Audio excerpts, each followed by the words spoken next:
Okay, let's get started. When I came home from Mariv at 5:35, felt like it was already 8:30, and here it is, just after 7. It was like it's the middle of the night, but it's okay. It's good. It's good stuff. Just as an aside, I would never tell anyone how to vote. Just tell them to vote. Do not vote on Tuesday. Speak up. Speak your mind. And if you don't complain. You just have yourself to blame for whatever doesn't happen or does happen. That's my little political speech. Okay, we are in chapter 3, related to chapter 3, and the general. Let me just mute everyone just a second. Sorry. Okay, mostly I'm learning. Okay, so we're late in chapter 3, and what's happened for the most part is the repair around the entire perimeter of the wall. Some cases it was a part of a wall, sometimes it's part of a gate, sometimes the top of a gate. But Bigadol right now, there's this massive amount of work project. We talked about multiple actions here already last week. And then before we went on a little break, idea being that there were a good shituf pula. There's a lot of cooperation here. Everyone pitched in with very little exception, including some of the noblemen, including some of the governors of the area. It was a big work project that everyone really bought into. And as where we left off last week, as is the usual act of when Jews are doing well, and people don't like when Jews protect themselves, and people don't like when things are going well for the Jews. We now are faced with a man named Sanballat once again. Let me just get you over here to the side so I can see what I have on my screen. Oops. Okay.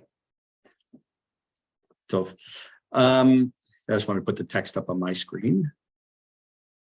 And we're going to pick it up in Perek Gimel, chapter 3. We're going to start with Pasuk Lamed Gimel, number 33. What I'm going to do is I'm going to read a couple of psukim. That's all that's left in the Perek. Read and translate. We're going to go back and look at a couple of slides. And as I read this first, actually both of these next couple of psukim, Lamed Gimel and Lamed Daled, there should be some kind of an echo in your head of a similar instance that we saw in Sefer Melachim. And if you don't remember, I'll remind you. Okay, Pasuk Lamed Gimel, number 33. Vayikasher Shama Sanballat ki anachnu bonim et hachoma. It was when Sanballat, we met him in the last chapter. He was different opinion. Either he was Jewish and he just hated his own Jews, or it was someone from a different country, but it doesn't make a difference at the moment. That he heard we were building the wall. Vayicharlo, he got very mad. Vayichas harbeh, and he was angered. Vayal'eg al haYehudim, and he mocked the Jews. Now, before we go on, that's an unusual action, you would think. If he hates what we're doing and he's upset about it, mocking the Jews, we're going to make fun of us, okay? So what? So let's see what he says, and we'll get into the depth of what exactly he's saying to us. Vayomer Pasuk Lamed Daled, Vayomer Lifnei Achav. So he said in the presence of his brothers, Vechel Shomron, and the forces from Shomron, Vayomer, and he said the following. Now listen, there's a list of things he says when he makes fun of us, and then we're going to go back to it and analyze it. What are these miserable Jews doing? Are they going to restore? Are they going to offer sacrifices? Are they going to finish this building all in one day? Are they going to revive these stones out of the dust? The hemas surufot, and burned, because as burned as they are. Next pasuk, Lamed Hey, the Tovia Ha'amoni Etzlo. Tovia, again, we met him earlier, who was from Ammon. He was standing by him. Vayomer, and he said, bonim. Also, whatever they are building, if even a fox were to come there, it would easily breach this stone wall they're building. Last pasuk, I think it's the last one. Oh no, it's 3 more. Let me read the rest of it. Lamed Va. Shema Elokeinu ki hayinu buza. Now Nehemia turns to God and he davens to him. He says, God, listen how we become a mockery. And let their mocking come back to bite them, so to speak, come back to them. And let them be taken as captives into another country. Val techaset al avonam, and don't cover up their sin. V'chatatam milfanecha al timacheh. Don't let their sin be blotted out or covered up. Ki yichisu leneged habonim, because they have spewed all kinds of mockery and provocations against the builders. Lamed chet last pasuk. Vanivnet hachoma, we rebuilt the wall. Vatikasher kol hachoma dechetziach, and we built it all around to its half of its height. Vahilev la'am la'asot, because the people's heart was in their work. Okay. What I want to take a look here is as follows. Let me do a screen share. We looked last week at something that's more of like a bagrut preparation. And he does a very nice job. I happen to notice this site. It's not just for bagruyot, because he analyzes the text in almost all of Sefer Nehemia. We'll probably come back to him here and there. But I like what he does here. You'll notice he takes the pasuk, the two or three psukim we talked about, Lamed Gimel, Lamed Daled, and Lamed Hey, where the first one, Sanballat speaks. The second one, he continues speaking. Then the next one, his buddy Tovia speaks. And you'll notice he highlights yellow, green, blue, purple, and gray. And we're going to take a look at what exactly is he doing with all these things. That's first of all these, how he's mocking the people. And second of all, what does this remind us of from an earlier time in history? Anyone remember what we saw in Sefer Melachim at some point where we had something similar, where there was an individual who was mocking the Jews? Anyone remember? Besides, now I'm saying specific Melachim because in Sefer Shmuel, we know that Goliath mocks the people. I'm not talking about that. He actually is mocking God, not the Jews. Anyone remember in Sefer Melachim, a specific instance late in the book, where there was a mockery made of the Bnei Israel by verbally? Okay, I'll take Rav Shakeh for 100. So near the end of Sefer Melachim, when things are starting to go downhill, we know that there's a man named Rav Shakeh who comes and he makes fun of the Jews, that their end is near, and he's talking in a language that everyone can understand. And the king says, talk in our language, don't talk in your in our language, talk in your language, because we don't want the Jews to feel disheartened. There was this whole mess that was trying to give a feeling to dishearten the people. The goal here of Sanballat and also Tovia is to make the Jews feel like, maybe he's right. This is really a waste of time. But he doesn't just spew any general words. Let's take a look. First, here it says, he'ara, like a note. So these haters of Judea, meaning the ones who hate the Jews, were making fun or mocking the building of this wall. What was its goal? Their goal? Why were they mocking them? It wasn't just stam to mock them. They wanted to bring it to a sense of a feeling of giving up hope, that this is worthwhile, and to cause them to stop building. By the way, why? Why do they want to do this? Again, we're going to watch a short, about 4-minute video, which will help understand where we're going with this. Keep in the back of your mind a book that came out not that long ago called The World Loves Dead Jews. Okay, we're going to come back to that. People in the world don't like when Jews defend themselves. I don't know if you saw, but the United Nations, who is a body that has overstayed its welcome in this world, today demanded that Israel decommission all of its nuclear devices. First of all, Israel has never acknowledged, of course we have. And second of all, they're not too concerned about Jews getting rammed, stabbed, shot, but how dare you have the ability to defend yourselves? Okay, nothing changes. We're going to come back to that theme before next parak, because the next parak is even more so on that.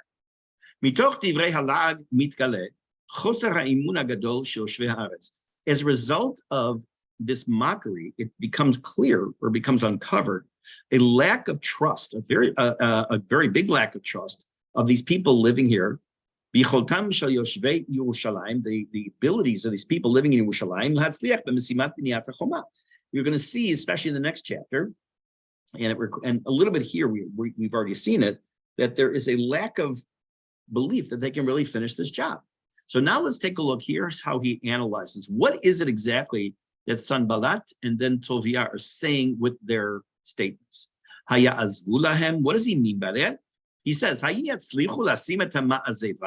Are you actually going to be successful in putting the ma'azeva? What's the ma'azeva? Hatikra, the very top of the wall, the rooftop, so to speak. First, he starts off, look, you guys really think you're going to finish this thing? You think you're going to get to the point where you're going to put the top on? Are you telling me that this pitiful building, that you're done, this is going to justify bringing korbanot and sacrifices? Give me a break. Do you really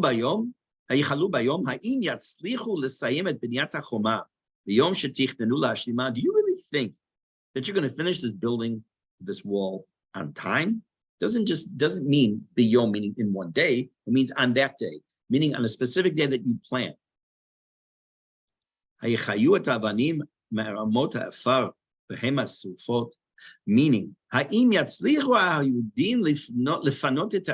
think that you guys are going to be able to remove all this dust and dirt and ash?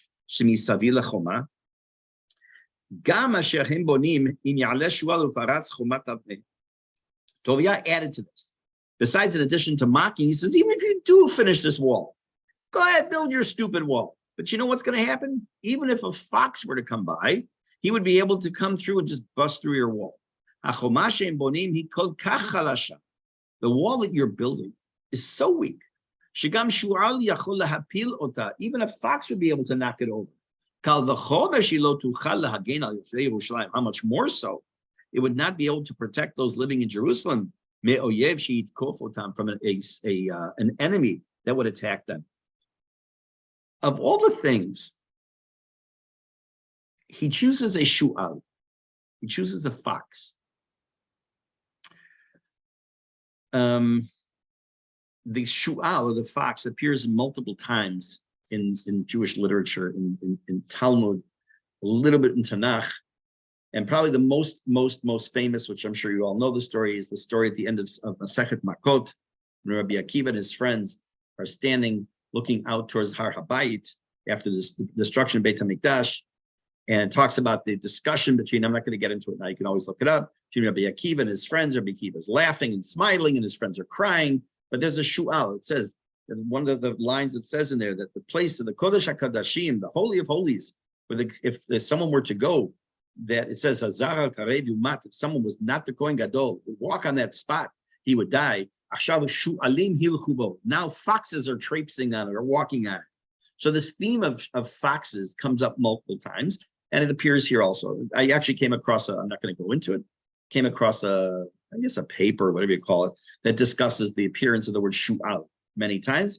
But if you're interested, I'm happy to send it along if I get to it again. Okay, so right now what they're doing is they are trying to dishearten. Now, this is really nice and clear. They're trying to dishearten the Jews, and it seems to be working. It seems to be working, because what did Nehemia do? Look again at Pasuk Lamed Vav, I think it is, right? Let me find it. As soon as I get to the page, Lamed Hey.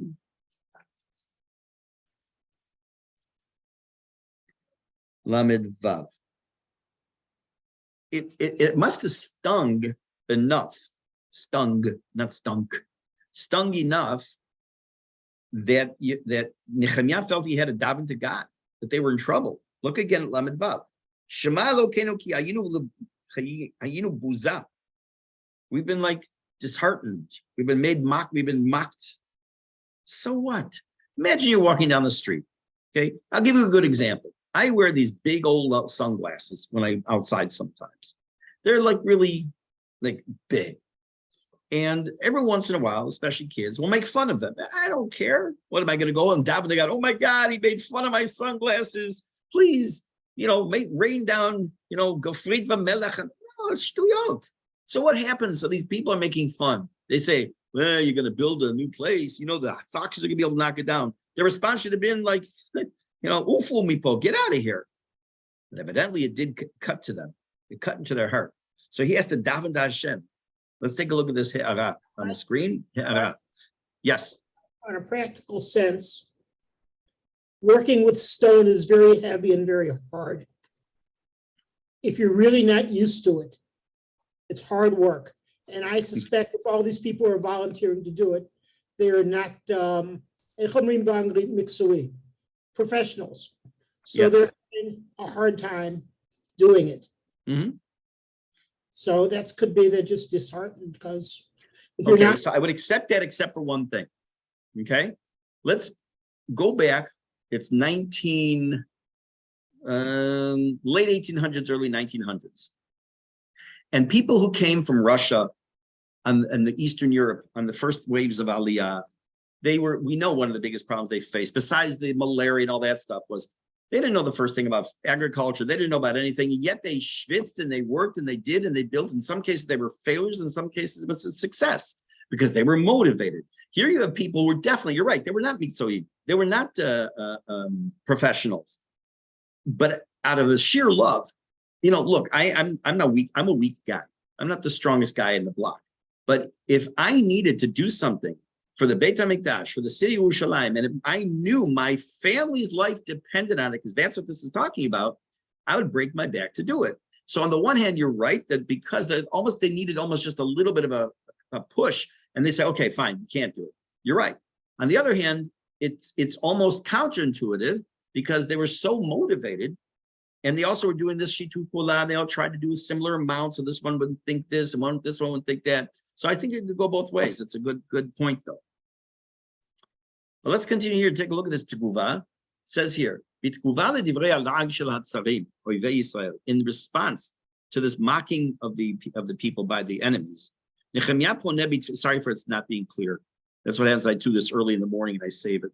Nehemia turns to Hashem with a tefillah. Tfilato me'ida ha'metzuka gdola shehalag yatzar. His tefillah proves, it gives testimony to the pain and suffering, so to speak, that the Jews felt as a result of this mockery. It's a boneh hachoma. Hatzorech b'chizukam mishamayim mar'eh b'shalag paga be'emunatam b'yecholtam l'sayem et hamlacha. It seems their need for chizuk, their need to be built up again by this tefillah from Hashem and given assurance from God, seems to indicate that the la'ag, or the mockery that was made of them, seemed to have affected their emunah, in their ability to do the job. So it's not necessarily that they wouldn't be able to physically do it, because maybe they still felt that, but in their belief that they could do it. I'll just leave it like that. Now, it tells us also, this one more point in this parak, I think one more, that there are two parts to this tefillah that he has. On the one hand, he tells us, let me do this here, annotate, okay. You have this word and this word. When Nehemia turns to Hashem in prayer, he davens for two things. One is spiritual. He knows that the people have been beaten up, so to speak, in a spiritual way and in a ma'asi, in an active way, or action-wise. So his first part of the tefillah, where he talks about to be aware, Hashem, so to speak, be aware of the cherpa, the embarrassment and the mockery that was made of them, and don't whitewash what these bad guys did. Nehemia mitpalel Hashem umvakesh lo yislach lo agim v'sheyanish otam. On the one hand, he says he doesn't want Hashem to forgive them at all, and he wants them to be punished. And then it's not enough. On the one hand, he could have just said to him, Hashem, do what you can with these guys. They really made a mockery and they caused us to really feel bad. The other hand, though, he says, we still need your input. We need your help to rebuild it, to continue building this wall. We need your chizuk. The ma'asav, the ma'asav, I'm just forget about this. I'll get rid of those in a minute. Mishalev Nehemia ben emunah u'tfilah la'Hashem ruchaniyut v'en pula ma'asit idud abonim. He does two things. He makes a combination of emunah, which is his tfilah to Hashem in a spiritual way, and also in a way to give encouragement to the builders. And it is successful. How do we know? Because it says they continued to build. Okay, now first let me get rid of this. Let me erase and this. Okay, and stop this. Where is that link? Here we go. Okay. Before we continue,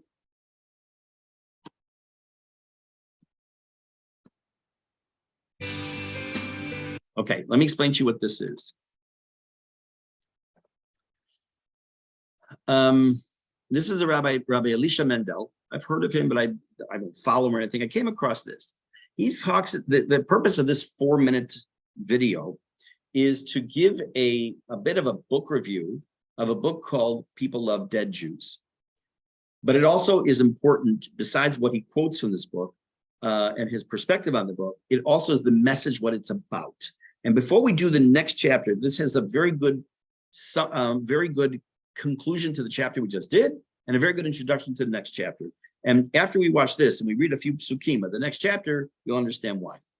Okay, I'm just going to make sure, just kind of shake your heads if you can hear it when I start playing. Just make sure this is up here. Okay. There's a powerful new book that was just released, which I would like to recommend to everyone. I think it's a very important read. It's called People Love Dead Jews, Reports from a Haunted Present by Dara Horn. And if you think the title is a whopper, the book doesn't disappoint. The author presents a series of very penetrating essays which shows how people love dead Jews. In other words, they exploit through monuments, memorials, many millions thrown to build beautiful edifices to dead Jews, how this is really exploitation and in the end becomes a great indignity to the lives of Jews and to the Jews who are actually living, and that it serves no honor to them. And she brings a number of examples in a very penetrating analysis with incredible writing. Just as an example, chapter 1 is titled Everyone's Second Favorite Dead Jew. And she starts, people love dead Jews, living Jews not so much. And she brings an example from the Anne Frank House Museum in Amsterdam, where an employee wanted to wear his yarmulke, his kippah, but the museum bosses told him to wear it underneath a baseball cap. Quote, the museum finally relented after deliberating for 4 months, which seems like a rather long time for the Anne Frank House to ponder whether it was a good idea to force a Jew into hiding. Ouch. She has many such lines and many such stark examples where she confronts the rising anti-Semitism, and she is appalled by the total insensitivity of other societies, cultures, and governments to reckon with the past and to what has happened to the Jewish people. And she's appalled by it, she's stunned by it, and she brings numerous examples, with this sharp, beautiful writing, how these monuments end up being a trigger and not an honor to the dead, but actually an indignity to them and to the living Jews. She is appalled by the insensitivity and trying to make sense of it. Jewish history is confounding. It is impossible to understand. Anti-Semitism is confounding. It's nonsensical. When we're rich, we're accused of being greedy. When we're poor, we're accused of trying to always climb the ranks. We can never win. In this week's Torah portion, probably my personal favorite moment in all of the Bible is when Judah, the son of Jacob, taking responsibility for his brother Benjamin, confronts Joseph, who they do not know is who they don't know his identity, and he's the second most powerful man alive. And he confronts Joseph, and Joseph finally, after playing out a whole charade to test the brothers, cannot withstand it anymore, and he says to them the following words, Ani Yosef, ha'od avichai. I'm Joseph, as my father's still alive, as Jacob's still alive. He's been mourning for me for many years. And implicit in that very simple statement is many, many things. A slight rebuke to the brothers, a genuine plea, is my father still thinking about me? Telling the brothers that, look, I still have Jacob within me. I'm still Jewish, even though I look and dress and act like an Egyptian. It's still me, Joseph. But what Joseph is saying is, I am Joseph. And in that moment, when he said those two words, we're taught, the rabbis teach us that the brothers all fell dead. The shock, the clarity that erupted from those two simple words, the brothers couldn't handle it. Similarly, the great rabbi, the Chafetz Chaim, the leader of the previous century, Rabbi Yisrael Meir Kagan, says that in the future there will come a time, God willing soon, when the Messiah will come and the Almighty will say, The words, Ani Hashem, I am the Almighty. And in those two simple words, in that proclamation, we will understand all of Jewish history for all its confounding woes, for all the pogroms, the desolation, the desecration, the Holocaust, the pain, the suffering, the wandering. All of it will become clear in those two words, Ani Hashem, I am God. And all of it, the anti-Semitism that's senseless, that makes no sense, that never has made sense and it won't make sense, but everything will be crystal clear in that moment with that lightning bolt of clarity. May it come soon in our time, and then we learn the lesson of Joseph to stay true to ourselves, even when we're surrounded by a swirling confusion, which we can certainly recognize is for sure happening in our time. Shabbat Shalom. Okay. Now, a few. Okay, now I got to find where that's coming from. Okay. Do that. Get rid of that screen. Okay. Very good. Okay. Can I A few just comment on Pasuk 36? It seems like this is a busha to Hashem himself, asking for return the herpatam, on them, that you're insulting his people. You need to do something about this. Excellent. Excellent call, because why is that excellent? Because I was going to say something very similar now about that point in history and our current point in history.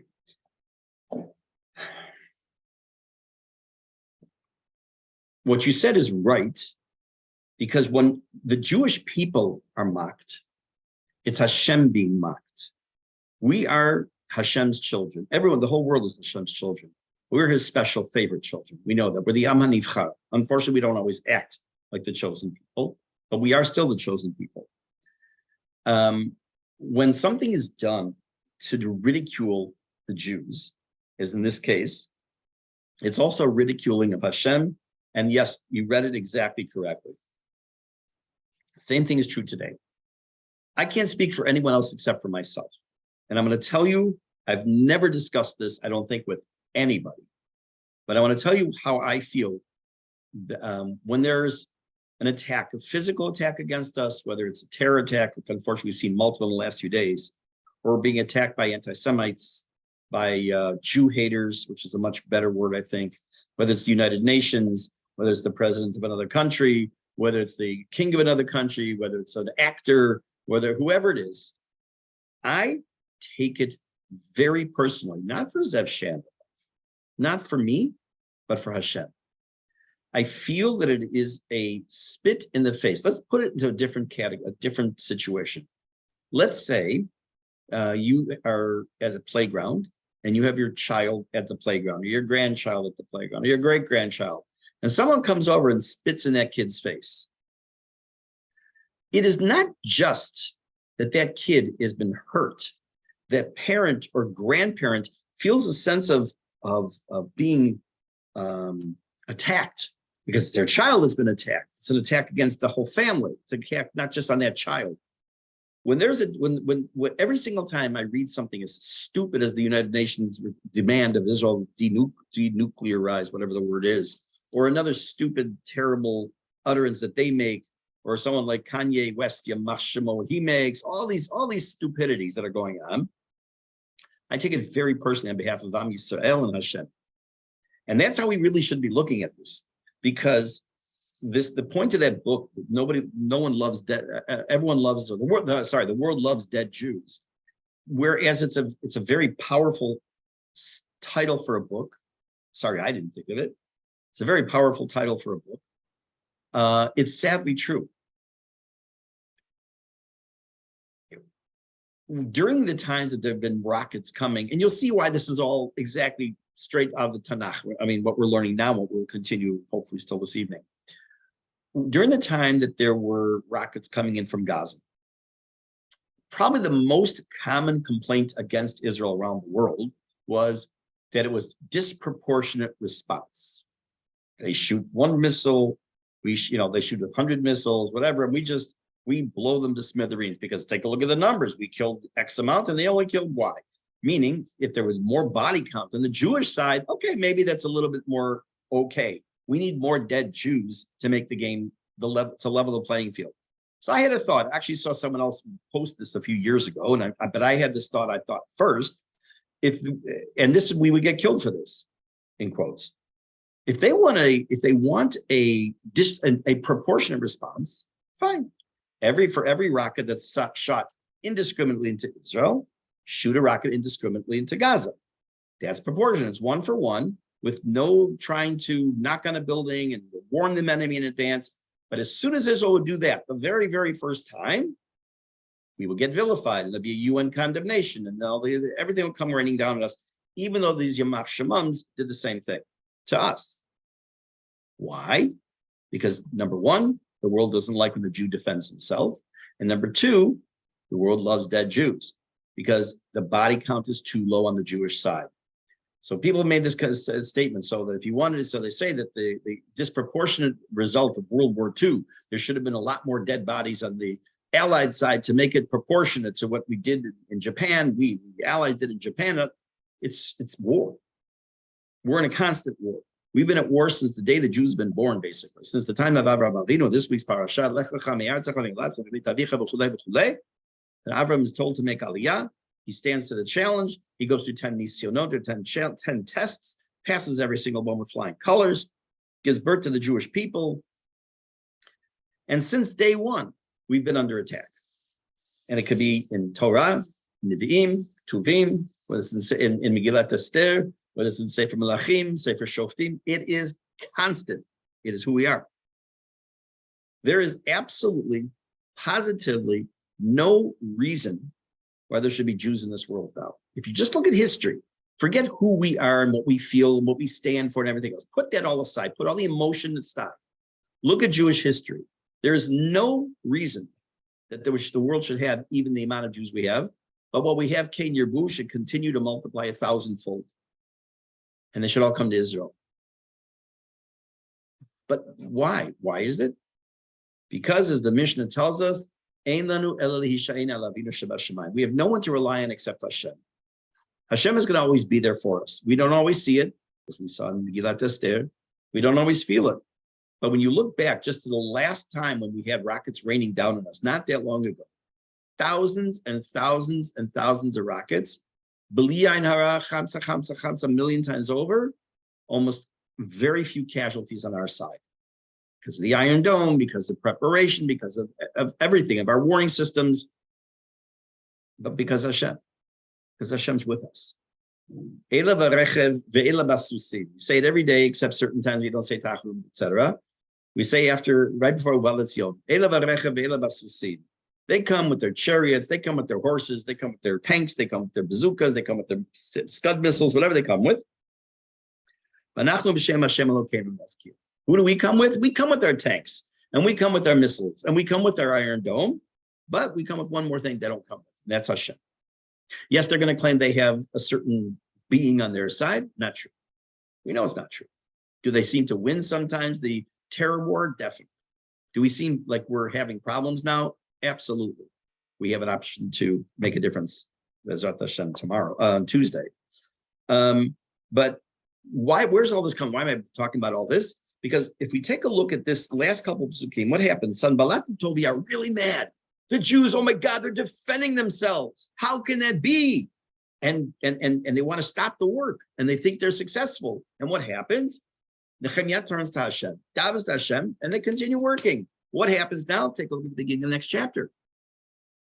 Let me get it on my screen. Beginning of Perek Dalet, chapter 4. Now, these are the names of the people we saw in the last chapter, groups of individuals and groups of people we already saw were mad before. When they heard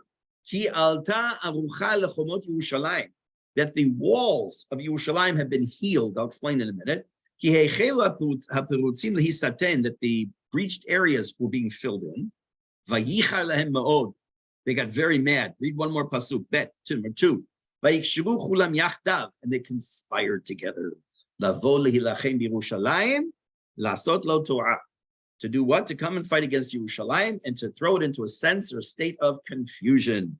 What's going on here? We just saw they were mad. What are they mad about now? They're mad because they were not successful. And the fact that Jews are defending themselves. They are filling the breaches in. They are completing this wall. And they don't like it because it doesn't allow for dead Jews. And why does it say about Yerushalayim? What does it specifically say? Lavo lihilachem Yerushalayim? Because very likely, had this been any other area of the country, they may not have cared less. If they were reinforcing the wall, Bonagid, around Akko, they may not have cared but they understood what it meant, what Yerushalayim meant and continues to mean to this very day, what it means to the Jewish people. And that they couldn't have. Let's read a few psukim. Now, I will tell you that a lot of the words and phrases in this parak are inconclusive. I'll translate the best I can. They're not necessarily agreed upon what the words really mean. What I want to do now is just read through this chapter and get us a little background before we go back at some point, hopefully next week, and continue to analyze it. So what happens as a result of them being mad and then the bad guys trying to conspire against us? Pasuk Gimel, number 3. We daven to Hashem, to our God. They decided to do something that becomes a what's the word? Kind of like a mashal or a parable for future generations. And I'll explain that in a minute. That they set up a watch over the people who were building the wall day and night, that they would always be under guard. Vayomer Yehuda kashal kol ach hasabah. Yehuda was saying, meaning the people of Judea, the Jews were saying, the strength of the basket carrier has failed. And there's a lot of dirt and dust and rubble. We're not really able to do this. Yet our enemies said, Lo yedu v'lo yir'u, ad asher navo el tocham haragnu v'ishbatnu et hamelacha. This is Nehemia talking to Hashem, so to speak, about what's been happening. First of all, why does he report to Hashem? Okay, this is all the time we've seen this. We've seen it by Moshe Rabbeinu, we've seen it by Yehoshua, we see it by every generation almost. And it says that our people are getting like downtrodden, and also our enemies are saying that before you know it, we're going to kill them, we're going to put a stop to their work. Pasuk 6, Vav, Vayhi kasher ba'u hayudim, as was the Jews, hayoshim etzlam, when the Jews living nearby would come over there by the wall, Vayomru lanu eser pa'amim, they would tell us literally means 10 times, it means like over and over. Mikol hamekomot asher tashuvu aleinu, that from all the places that you came back from or to us, what is it they're going to do?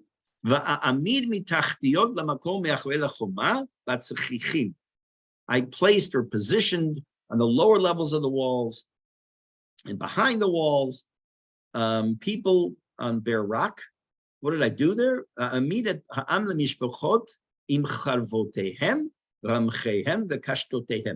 I stationed people not only to build the wall. What was chapter 3 mostly about? This family or group built here, this group built here, this group built here. Now he's adding another layer to that. And that layer is a higher level of protection that they had before. They're basically setting up almost literally Mishmar HaGvul, Magavniki. And people were stationed there by their families with their swords, their lances, and their bows. I decided to get up. I said it to the noblemen, the princes, and all the rest of the people. What did he say to them? Al tir'u mi penehem. Do not be afraid of them. Et Adonai Gadol v'Anora zechoru. Remember and think of the great, awesome God. Go and fight for your brothers, your sons, your daughters, your wives, and homes. I remind you that I said last week or two, or a couple weeks ago, that one of the biggest differences between when we go to war and other countries go to war, let's just take the United States as an example. For those of us who remember the Vietnam War, those of you, maybe some of you remember the Korean War, and whether it was World War II, it was always over there. It was always overseas. It was thousands of miles away. It wasn't at the shores of the United States. The last time that really happened, I guess, forget the Civil War, was like talking about an external enemy, was the independence, the War of Independence in the United States. So it's been a couple hundred years, more than 200 years. But for Israel, when we go to war, when we go into, God forbid, if we ever have to, or we have gone in, whether it's to Lebanon, or to Syria, or to wherever it's been, you look over your shoulder, you turn around, you're looking at your home, literally or figuratively or both. And he's telling us that don't be afraid. You're fighting for your families. They're right here. He's used this expression before. Vayhi kasher, number 10, number 9. Vayhi kasher shamu oivenu ki noda lanu. When our enemies heard, and it had become known to us, vayafer Elokim et atzatam, God confounded their plans. Vanashov kulanu el hachoma ish el melachto. We all went back to the wall, each one to his work. What does this mean? We've seen this before. This comes into play, the concept we talked about multiple times. I'm only going to touch on it now. We'll come back to it at a different time. We all have the bechira chofshit. We have free will. But we have free will up to a point. And that point is, if Hashem's plan is X, and your free will wants to move it to a different plane, Hashem won't let that happen. Let's say, for example, Joe Schmo wants to kill David. And David is eventually going to be the one who finds the cure for cancer completely. So God can't let David die. So even though Joe Schmo wants to kill him, and that's his free choice, somehow he'll confound his plan and it won't happen. Because in the big plan, God needs David. But on the individual things, the day-to-day stuff, we have our own free choice. Here we see Hashem steps in and frustrates the plan of the bad guys, and therefore it enables the Jews to continue their work. From that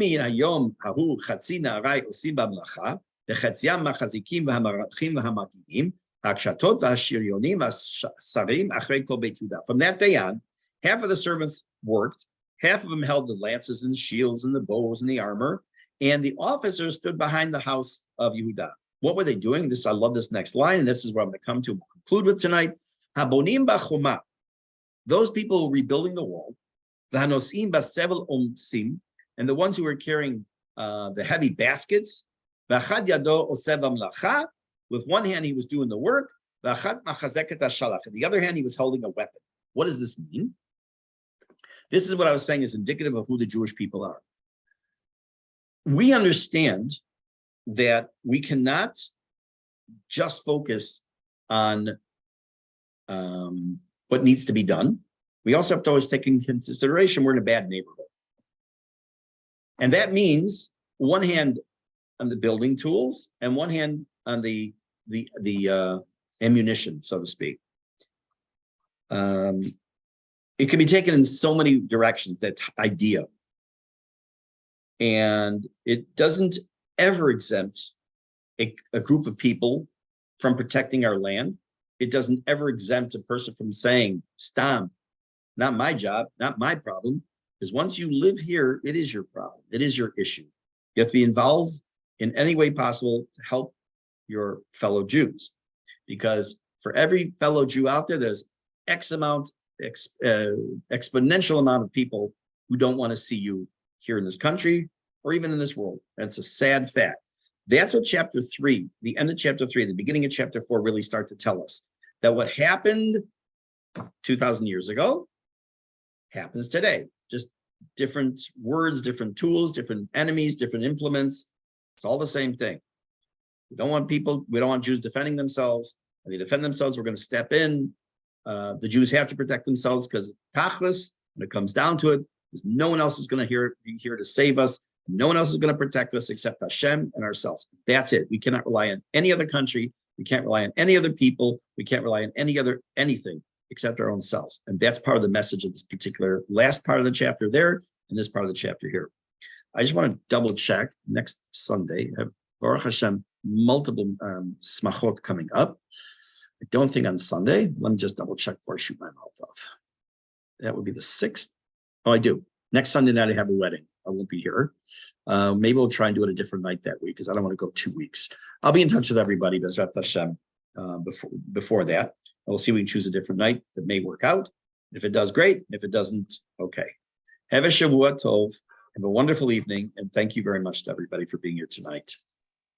Thank you, Rabbi. Shavua